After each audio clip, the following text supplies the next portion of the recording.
The cold, hard truth is that a 2-win season doesn't just happen by accident.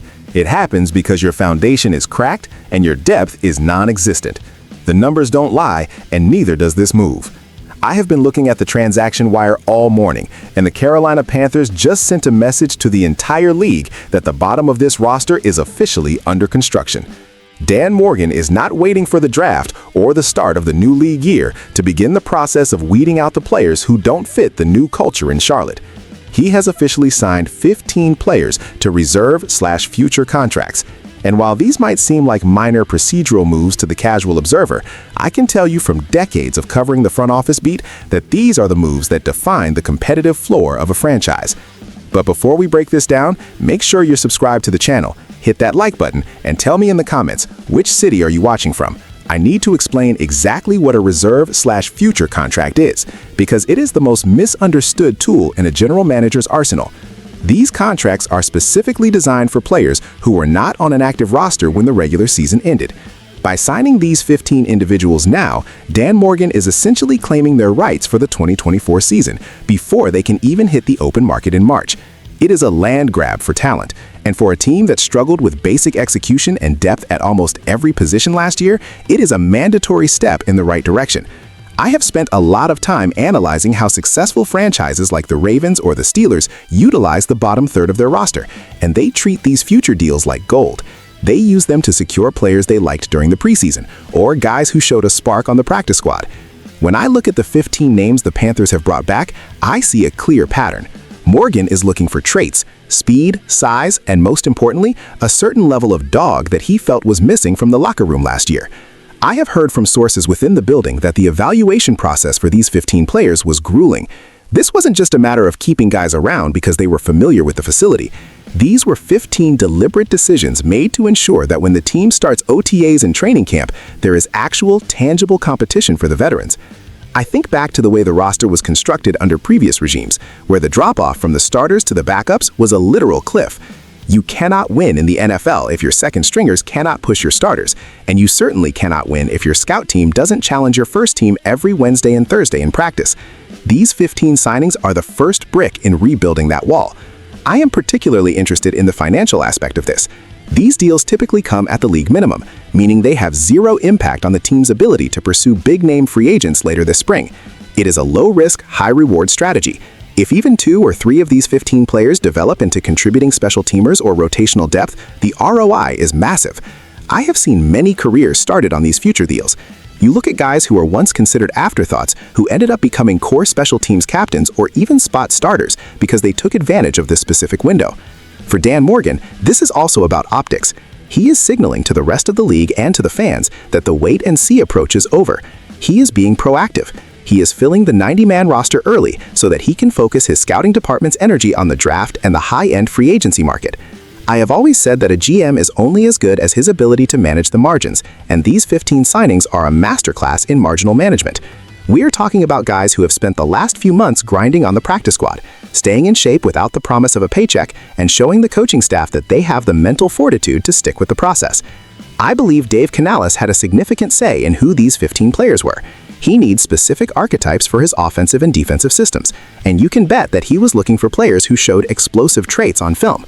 I will be tracking how many of these guys actually make it to Spartanburg for training camp, but for now, this is a statement of intent. I am not saying that these 15 players are going to lead the Panthers to a Super Bowl next year, but I am saying that without these types of moves, the Panthers would continue to be the pushover of the NFC South. I have seen too many seasons derailed because a team didn't have a backup guard or a fourth cornerback ready to step in when the inevitable injuries hit.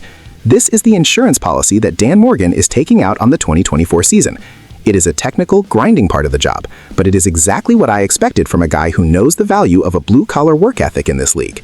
Continuing this technical breakdown, I want to dive into why the timing of these 15 signings is so critical for the Carolina Panthers' long-term health. I have analyzed the salary cap projections for the upcoming year, and by locking these players into minimum salary future deals now, Dan Morgan has effectively insulated the team against the inflation of the veteran minimum market that usually occurs in late July. I think about the roster flexibility this provides.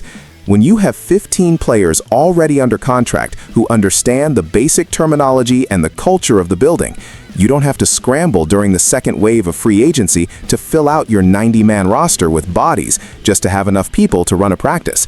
I have seen teams in the past get caught in a situation where they have to pay slightly more for camp legs because they didn't do the legwork in January.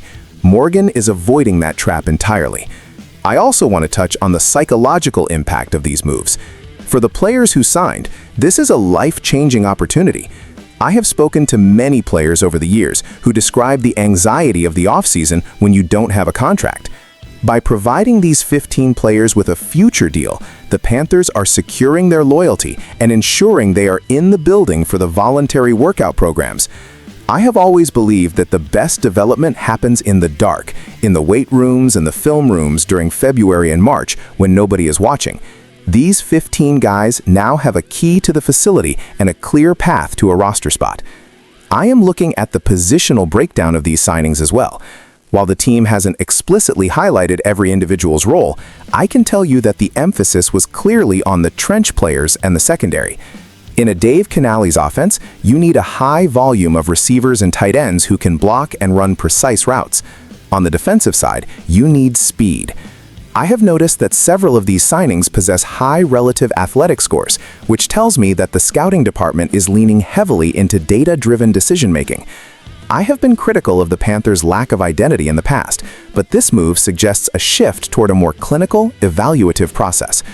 I also find it fascinating how this impacts the draft strategy. When you have your bottom of the roster depth secured, you don't feel the pressure to reach for a player in the 6th or 7th round just because you need a body at a certain position. I have seen many GMs ruin their draft boards because they were drafting for camp depth rather than talent upside. Dan Morgan is giving himself the freedom to take the best player available in those late rounds because he already has these 15 guys ready to compete. I think about the message this sends to the veterans on the team as well. When 15 hungry young players are brought in immediately after the season, it serves as a wake-up call. I have always said that competition is the best coach, and these signings are the physical embodiment of that philosophy. I am eager to see how the incumbent starters react when they see 15 new faces in the building, all fighting for their jobs. I have watched Dan Morgan's career sway his playing days, and he was a guy who earned everything through sheer intensity. He is building this roster in his image. I have heard some people dismiss these moves as roster churning, but I disagree. This is roster sculpting. You have to chip away at the pieces that don't fit to find the masterpiece underneath. I have a feeling that at least 3 of these 15 players will be household names for Panthers fans by the time the preseason wraps up in August. I have seen it happen before with guys like Andrew Norwell or other undrafted gems who started on the practice squad and earned their way onto the field. I am also keeping a close eye on the waiver wire, as these 15 signings are likely just the first of many. I expect Morgan to be the most active GM in the league over the next 6 months. He knows the clock is ticking, and the fans in Carolina are starving for a winner. I have analyzed the NFC South landscape, and it is a division that is wide open. If the Panthers can find a way to stabilize their depth through moves like this, they could surprise some people next year. I will be here to break down every single one of those moves with the technical precision you expect. In summary, these 15 signings represent a commitment to the grind. They represent a front office that is working 24/7 to fix the mistakes of the past. I am confident that Dan Morgan and Dave Canales are on the same page, and that is a dangerous combination for the rest of the league. I have seen what happens when a coaching staff and a front office are aligned, and it usually results in a quick turnaround. Make sure you stay tuned to this channel as we continue to track the Panthers' offseason progress. Before I sign off, remember to subscribe, hit that like button, and let me know your thoughts on these roster moves in the comments below. I will be reading them and looking for your insights on which players you think have the best shot at making the final 53-man roster. This is just the beginning of a very long and very interesting offseason in Charlotte.